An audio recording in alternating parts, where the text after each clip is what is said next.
Em nosso estudo de hoje é a lição 22 do livro Roteiro, que tem por título O Espiritismo na Atualidade. O Espiritismo nos tempos modernos é sem dúvida a revivescência do cristianismo e seus fundamentos mais simples, descerrando a cortina densa postada entre os dois mundos, dos domínios vibratórios em que a vida se manifesta, mereceu desde a primeira hora de suas arregimentações doutrinárias o interesse da ciência investigadora que procura escravizá-la ao gabinete ou ao laboratório, qual se for a mera descoberta de energias ocultas da natureza, como a da eletricidade, que o homem submete ao seu bel prazer na extensão de vantagens ao comodismo físico. Interessada no fenômeno, a especulação analisa-lhe os componentes, acreditando encontrar no intercâmbio entre as duas esferas nada mais que respostas a velhas questões de filosofia sem qualquer consequência de ordem moral na experiência humana.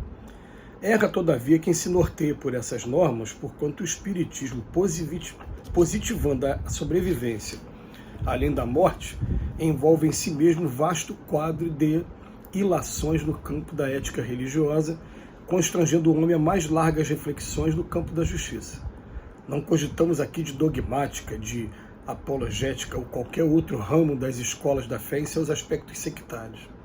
Não nos reportamos a religiões, mas a religião propriamente considerada como sistema de crescimento da alma para a celeste comunhão com o Espírito Divino.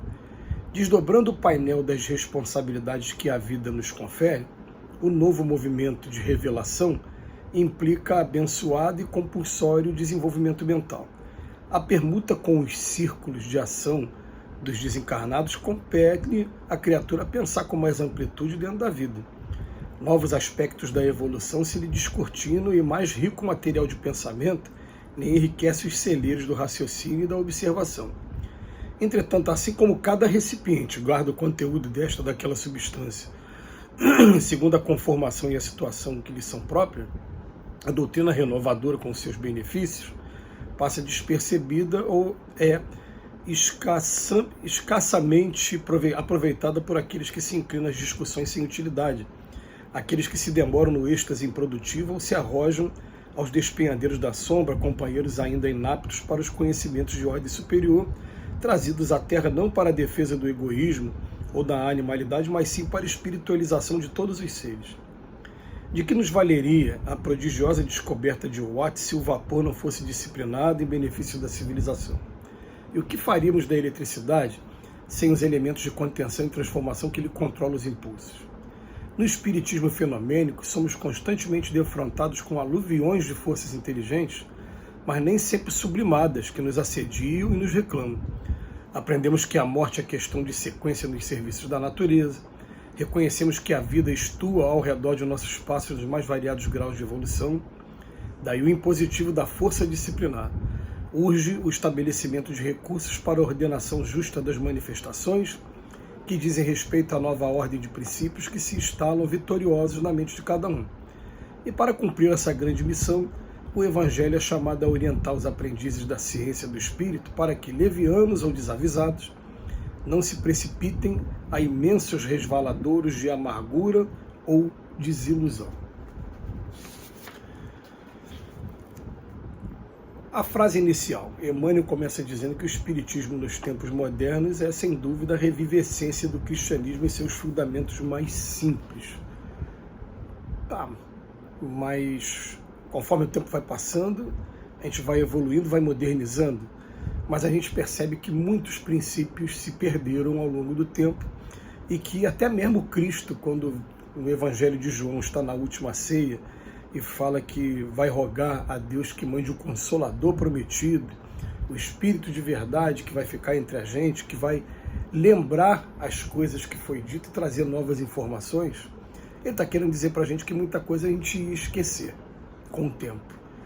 E daí o que acontece? O que é o primitivo cristianismo, lá no início? A gente estuda quando vai ler o livro do Atos dos Apóstolos a princípio. E depois, quando a gente começa a ver, até mesmo dentro das cartas de Paulo, como é que foi a paciência dele, como ele se dirigia a cada grupo. É bom a gente estudar as cartas de Paulo, também tendo aquela coisa da ideia geográfica. Eu estou aqui, estou na Grécia, então eu estou aqui em Coríntios, estou em Tessalonicenses, agora estou em Roma, para os romanos.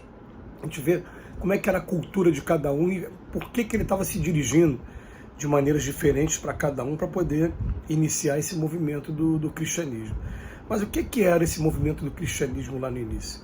Instalações bem simples que tinham por objetivo receber a pessoa independente de credo, de raça, de tudo. Quer dizer, foi a primeira vez na história da humanidade que isso aconteceu.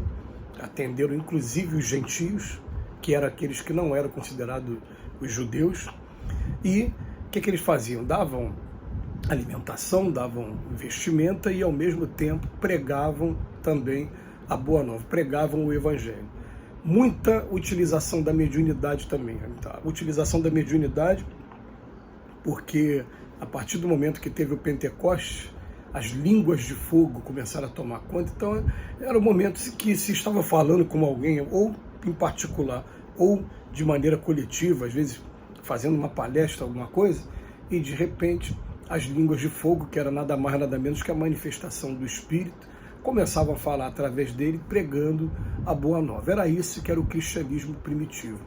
O que a gente procura fazer nas nossas casas espíritas? E é claro que a gente vai encontrar falhas também, porque o ser humano ainda tem muito problema ainda pela frente, mas o objetivo principal da doutrina espírita, o objetivo principal do movimento espírita principalmente, é reviver aquele cristianismo lá do primeiro século. Então, o Emmanuel vem falar no texto sobre algumas outras coisas, vem falar para a gente que, em primeiro lugar, a ciência quis escravizar os fenômenos ao gabinete, ao laboratório, mas ele descobriu o seguinte: olha, a eletricidade eu consigo disciplinar, tá? A canalização da água também, eu consigo direcionar para onde a água vai, tudo bem. Mas as manifestações espíritas não, porque eu estou lidando com inteligências. E se ele de lá não quiser responder, ele não vai responder e acabou. Ele também tem livre-arbítrio igual a mim.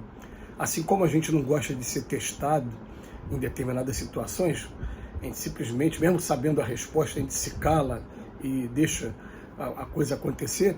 Também é a mesma coisa com relação à doutrina espírita, também a comunicação com os espíritos. Então, ele vem falar para a gente que a gente não vai conseguir fazer isso com a doutrina espírita, com a comunicação com os espíritos, mas a gente vai principalmente aprender que nessas comunicações, a gente vai ter comunicações superiores, mas a gente está, na maioria das vezes, em comunicação com espíritos que têm os mesmos problemas que a gente e, muitas das vezes, espíritos que estão sofrendo também, porque se eles ainda estão aqui no orbe da Terra, presos, tendo o universo como sua casa, é porque eles ainda estão em sofrimento, estão apegados a alguma coisa. E aí, ele vem falar para a gente que também nesse ponto a gente precisa de disciplina com relação à maneira como a gente vai estar se comunicando com os espíritos. Ele fala para a gente, aprendemos que a morte é questão de sequência nos serviços da natureza, reconhecemos que a vida estua ao redor de nossos passos e daí o impositivo da força disciplinar com relação às manifestações. Se a gente for falar aqui, né, a gente vai falar muito brevemente sobre as orientações que a gente recebe através da doutrina espírita, mas eles falam para a gente, em primeiro lugar, esse corpo aqui é meu, usa quem eu quiser. Se eu estiver tendo uma manifestação espiritual, principalmente aquelas que as pessoas dizem que são inconscientes, é um grande erro. A gente precisa procurar tratamento e tratamento urgente. Porque o que acontece? A gente sempre faz uma perguntinha simples, né? O espírito se manifestou em mim e cometeu um crime. Quem vai responder pelo crime? É o espírito ou eu? É claro que somos nós. Então a gente precisa ter essa disciplina. Em segundo lugar, a gente estabelecer qual é o lugar que a gente vai disciplinar isso. Não pode ser dentro da minha casa, por exemplo, porque eu fico evocando o espírito aqui dentro da minha casa. O que acontece? Será que o espírito vai embora depois com facilidade? Será que ele vai ter influência sobre mais alguém aqui na minha casa? Sobre meus filhos, sobre a esposa, sobre... Então, o lugar para comunicação espiritual é dentro da casa espírita. A gente vai ter reuniões específicas para isso. Ah, mas eu sinto ele aqui do meu lado. Eu vou aprender mecanismos de quebrar a sintonia com ele e falar com ele educadamente. Falei, meu amigo, as nossas reuniões são no dia tal, o horário, o endereço é esse. A gente mentaliza os mentores da casa, e os mentores da casa naturalmente vão levar para tratamento. Mas a gente precisa disciplinar nesse ponto também a comunicabilidade e entender que o Espiritismo é o cristianismo redivivo. Que Jesus nos abençoe hoje e sempre.